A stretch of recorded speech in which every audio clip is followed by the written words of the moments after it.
Good afternoon, everybody.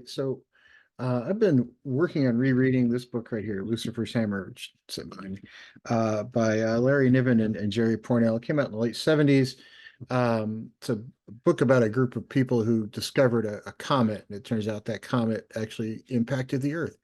It's taking me a little longer to reread this one because one of the things I find truly interesting about it is the characters are so compelling and so relatable, and I kind of get who they all are and what's going on. Um, and then the comet comes and hits, and you see society crumble apart, and it was difficult to read, not because it was poorly written, it was exceptionally well written, I think. But because you're kind of like watching your friends go through a disaster, right? You're watching people who you're kind of rooting for to survive, go through this thing that you hope nobody ever has to go through. But it brought me to a question, at least in my head. When the comet hits and kind of destroys life as we know it on this planet, it did not take long before society fell to shit, right? Now, there was a run up to that where there were some people saying, oh, the comet might hit Earth, it might not hit Earth, it's a billion to one against, no, a million to one against, no, 1,000 to one against, no, 100 to one against, no, it hit us, right? So there was a big run up and a lot of news press stories and a bunch of, sort of documentaries about what could happen if that kind of stuff. So, the press kind of got involved and pushed it. And that's probably not unrealistic if there was a chance something like this could hit us, if it actually caught wind or caught fire and had a lot of popular support for those sort of stories. Not crazy to think something like that might go viral today. This was the 70s, and viral was a little different story back then, but now it's could go quickly.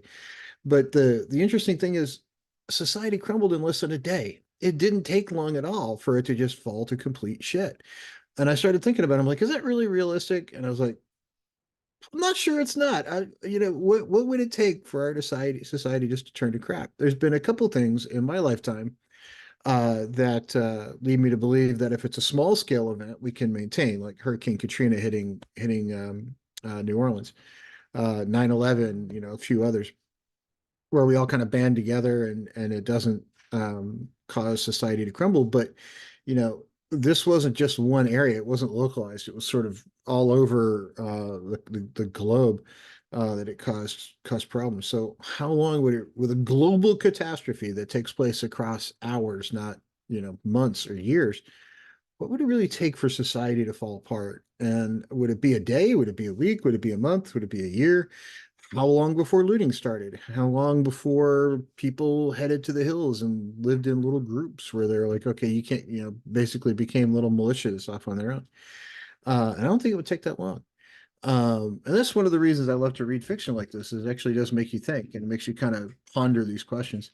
I'm about halfway through the book and I will finish it quickly, I'm sure. But to me, that section where you get to watch the world fall to pieces was difficult because it was like the characters are so relatable that you feel like you're watching your friends go through this. And I know as a writer, that's one of the reasons to really strive to make relatable characters instead of just having this superhero character that nobody knows what it's like to be them.